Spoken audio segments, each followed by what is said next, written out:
Undisputed. We are live from Los Angeles. I'm Jenny Taft here with Skip Bayless and Shannon Sharp. Good morning.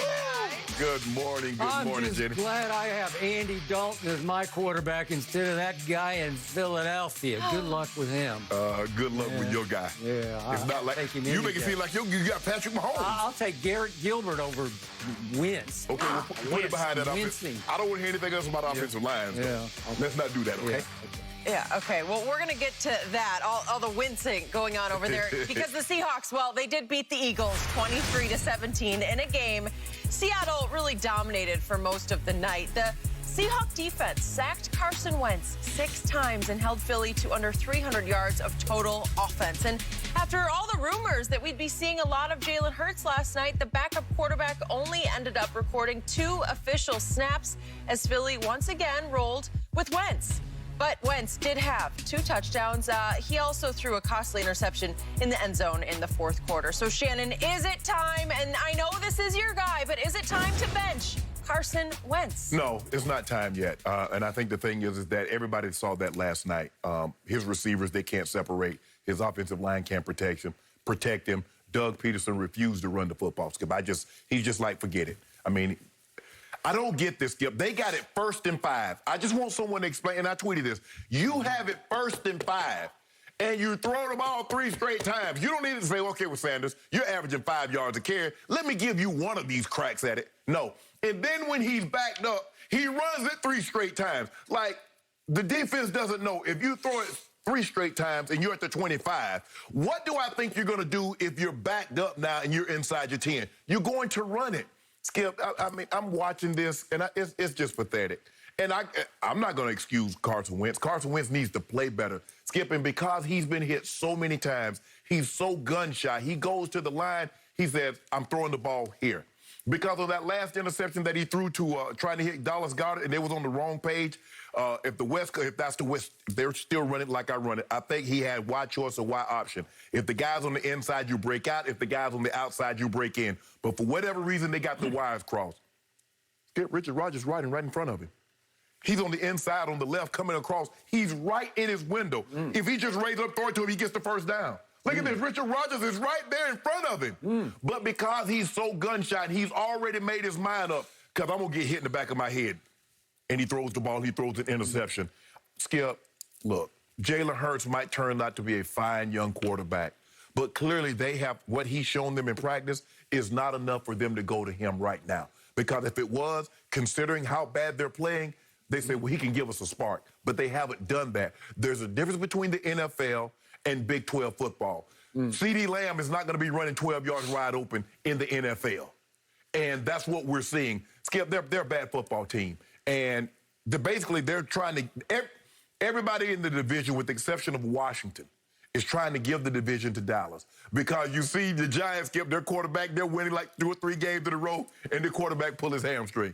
The Eagles can't get out of their own way, and the defense played okay. But how about give Darius Slay some help? It's okay. I understand you paid him a ton of money. You traded for him, Skip, but he needed help on DK Metcalf last night. And there's no shame in that. Sometimes a guy has it going. You don't have it that night. And if you look at his stats, Skip, he's giving up above the league average in man-to-man coverage. So clearly, DK Metcalf is one of the better receivers. You needed some help. But back to our original premise, should they go to Jalen Hurts instead of leaving Carson in? I don't believe they should, because this offensive, Skip, think about it. Jason Peters is trying to play offensive line with a broken toe. Now, I don't know, a lot of people don't know this. Jonathan Ogden retired, one of the premier left tackles in all of football, because of a toe. Jack Lambert retired because of a toe, as Deion Sanders. What his career happened, because time told me, say, Sharp, a ballerina can't do her thing with a bum toe. And you got a guy trying to play offensive line with a dislocated toe, Skip. They moved him from left tackle to guard. And if you look at him, Skip, he was chasing the guy. I thought he was playing defensive line the way he was chasing the guy behind him. I was like, bro, you supposed to stay in front of them, not chase behind them after they get past you. Skip, this is just a terrible situation. But I tell you what, if I'm Jeffrey Lurie, ain't no way I'm letting Carson Wentz go out that door and Doug Peterson's not right behind him. That will not happen. Okay. You finished? I'm finished. You did a very nice job of attempting to defend a man who's become indefensible. Shannon, you hitched your bandwagon to the wrong falling star. He's just not very good. On this one, I have been right from the very beginning, and you have been wrong. You had one hot stretch in 2017. Then he got hurt, career-threatening sort of knee injury, and I don't think he's ever been the same since then.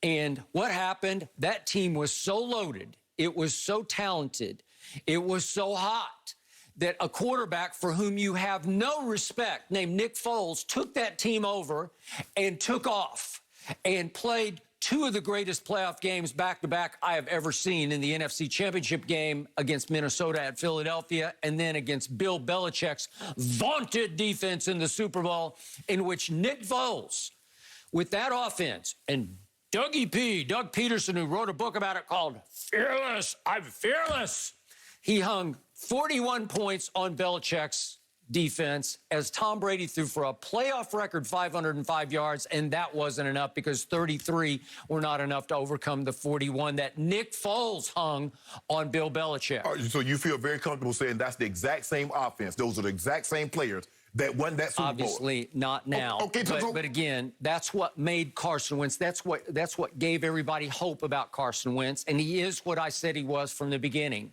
He is proverbial North Dakota deer in headlights. He is proverbial, I'm lost, I can't see, I go blind under pressure, I don't have poise, I don't have command, I don't have touch. The best thing he does now is he just takes off and runs, and he's a big old boy. And when he gets unwound and rolling, we saw that he actually had two drives in the game, one late in the first half, one early in the third quarter. And the first drive started with a 23-yard scramble right up the middle on, what was it, like 2nd and 16. And it got him a first down because once he starts to lumber, he will just take people on and run over people.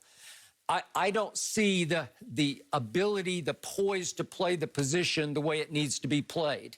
And once it goes bad, it goes worse because it's such a hard position to play that the poor kid has lost all his faith. He's lost his confidence in himself. I think the team is losing confidence in him. And I've told you, my worst nightmare as a lifelong Dallas Cowboy fan would be for Jalen Hurts to be given this job. I would, if I were running the Eagles, I would hand it to him right now. Jalen Hurts has winner written all over him. He has high intangibles that Carson Wentz was not born with. Hold on. The same winner that you said, Tua took that team and won the national championship. Remember, Jalen Hurts got pulled in the national title game. And then he couldn't beat out Tua in spring training. This great winner. And then he came back and saved Tua's bacon and Nick Saban's bacon against Georgia in the fourth quarter of the SEC championship game. He won it 14-0. Was Tua hurt? Well, he did get hurt, but he was playing miserable. What was he, like 5 of 17? The man had just had tightrope surgery like 3 weeks earlier. You know that. Come on, Skip. All I know is that he came into Oklahoma and took what was mediocre talent to me. He did have CeeDee Lamb, and that's all he had. It was CeeDee or bust, and they were triple covering CeeDee Lamb on every play. They had a horrendous defense. Not this year. We're talking about last year. This year, it's the best they've had in 10 years. But last year, he lifted a team that didn't deserve to be in the finals, obviously the semifinals, and he lifted them all the way there because he just makes plays. He just ignites a team. He's got football character, football backbone. He's a playmaker, and he got in for 2 plays last night after we were told that he split snaps with Carson Wentz in practice. When I saw what happened last night, I felt sorry for Carson Wentz. How dare you, Doug Peterson, take Carson Wentz when he's on the precipice of losing his job and make him, it was written, it was 50-50. So you have to go 50-50 snaps getting ready for Seattle? Really? But here's the thing, though, Skip. Okay, they split the snaps 50-50. How did Jalen Hurts look in those snaps? Well, I don't know, but he got 2 last night, and he'd been averaging 3 a game. Well, that should tell you. He got his first snap of the year of his pro career without Carson Wentz on the field, and then Carson Wentz came back on the field and played receiver. Yeah, they got a penalty or something. They got a 5-yard penalty. They got wiped out. All right, I got it. So here's my problem with what happened last night to Carson Wentz. If you look hard at what you were up against, that defense of Seattle's came in giving up 435 yards a game. You realize that ranked dead last in the NFL. Yeah.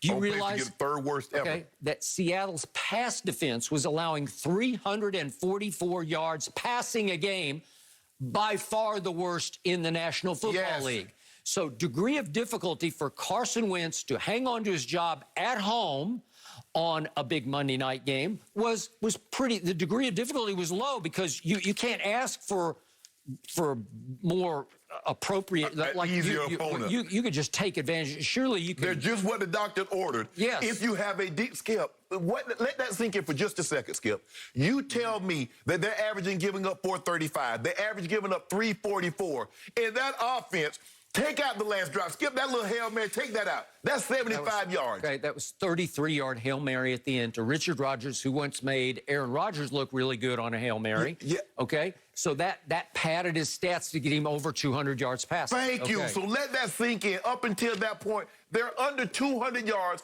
against arguably the worst pass defense in NFL history, and on pace to be the third worst defense as far as yardage given up in NFL history. And all you could get was 215, and it took a 33-yard Hail Mary to get you there. Skip, that don't tell you nothing? Well, it tells me he should be benched. Skip, what about Skip? Hold on.